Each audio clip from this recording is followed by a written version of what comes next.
Aujourd'hui, nous tous, nous sommes activistes. Mais la chance que j'ai en tant qu'activiste, artiste, nous avons des résultats. Je te conseille d'aller voir Abdoul Sako, président des Forces Vives. Hein. Président des Forces Vives. Lui me connaît mieux. Il connaît ce qu'on a réussi ici dans les années 2006, 2007, 2008, 2009. Je te cite des références, la marche du 22 janvier. Je te cite des références, la venue de Muammar Kadhafi en Guinée. Je te cite des références, l'école qui était une école privée. Aujourd'hui, c'est devenu une école publique depuis quelques années à travers notre travail.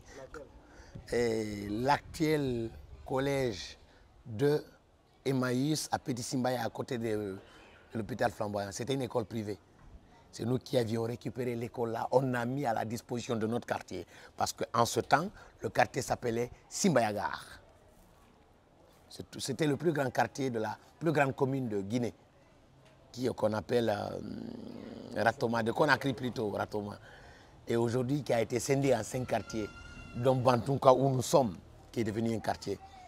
Donc il y a plein d'histoires, plein d'anecdotes, plein de choses que nous connaissons. Je vais finir ça juste parce que je ne veux pas entrer dans le débat. Je vais dire une chose à toutes les personnes qui vous regardent. J'ai un mal qui me fait souffrir. Le mal, c'est le fait de pervertir notre culture. Le mal que j'ai, c'est le fait d'accorder plus d'importance à des personnes qui prétendent être informées sans aucune information. Le mal, c'est de fait qu'aujourd'hui, que n'importe qui peut parler de la culture, tandis que tu n'as aucune information. C'est ça le mal. Et je conseillerais, les gens ne viennent pas vers moi parce que je suis Mamadou Tog.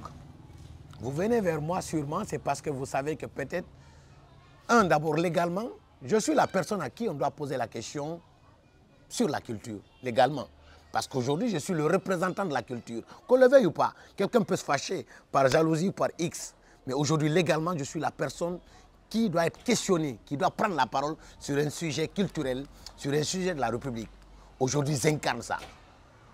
Après, autre chose, je parle de la culture, je ne peux pas porter plus de 25 ans de carrière sans avoir d'informations dans ce milieu dont je vis. Soit avant moi, pendant moi ou après moi. C'est ça qu'on aide. Et oubliez qu'aussi, quand je parle de la musique pastorale, je suis le Benjamin et l'aîné c'est Thierno Sadou Satina, la famille. Thierno Sadou Satina et Mamoudou Maz, c'est eux qui ont forgé la musique pastorale dans notre pays. Donc quand je parle de la musique pastorale, je maîtrise le sujet et je sais tout ce que je dis. Et je le dis avec précision. Donc pour finir, quand je prends un sujet, un débat, j'ai ma source, et j'ai mon raisonnement et j'ai mes preuves de tout ce que je dis dans un débat. Donc ça, parfois je n'aime pas, parfois je peux m'emporter, oui. Mais quand on a des vidéos, on n'a pas une grosse ouverture, mais nous sommes en train d'aider à ouvrir une brèche, à réveiller des consciences. C'est ça mon rôle en tant qu'artiste. C'est réveiller des consciences. Si je ne réussis pas ça, en militant pour la vérité, c'est que j'aurais trahi ma personne d'artiste. Je l'ai dit hier, on a malheureusement 2 types de Guinéens aujourd'hui. Nous avons les Guinéens de la Guinée, nous qui avons la chance qu'ils soient vrais ou faux, d'apporter une petite réflexion avant de réagir. Et malheureusement aussi, nous avons les autres Guinéens qui sont les Guinéens des réseaux sociaux. Les Guinéens des réseaux sociaux, c'est ces Guinéens qui se permettent de tout. Ils ont la liberté, ils allument qui ils veulent. Ils ne font pas la différence entre Maodo et Païkoun. Ces Guinéens, et leur rôle, c'est d'allumer, attaquer tout le monde. Pour avoir des vues, avoir Théoudi, etc. Aujourd'hui, moi, je te donne un exemple sur moi. Moi, j'ai une page, J'ai une audience d'1 300 000 personnes. On est d'accord. Mais je ne peux pas utiliser ça pour dire du mal à des gens. Je ne peux pas utiliser mon audience pour distiller des mauvais messages à l'encontre de la République.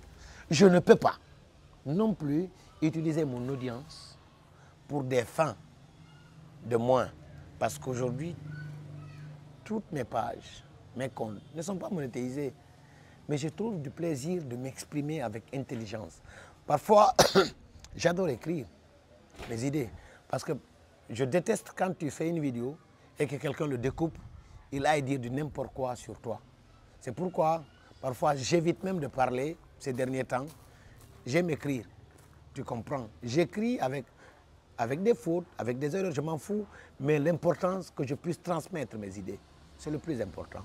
Voilà. Watengakil, oui. Et ce réveil de conscience nous importe tous.